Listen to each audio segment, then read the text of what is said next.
Hi Jubilee members. Now, as of Wednesday of next week, Facebook and WhatsApp will become one entity. Therefore, all your private messages within WhatsApp will now be available on Facebook, especially for those who have a Facebook account. Now, if you want to avoid this, I'm going to show you the steps to follow so that this will not happen to you. Now, there are three dots right here. You press it and you choose settings next.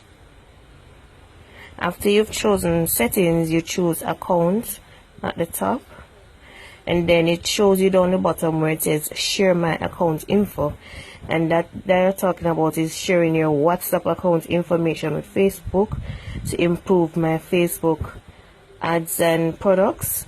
It's not really ads and products, it's actually your private messages that you would send to family members or with your group information, like how you have the choir and you don't want everybody to know your business on Facebook.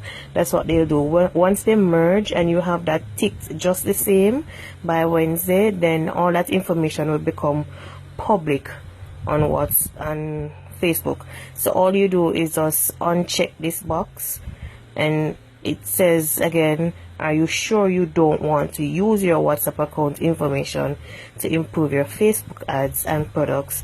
And you just go ahead and say don't share. So you choose a don't share. Alright?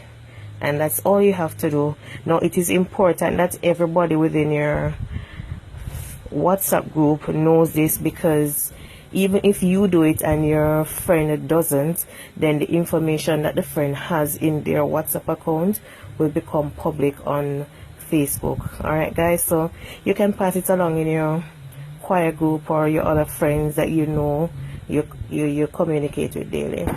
Bye.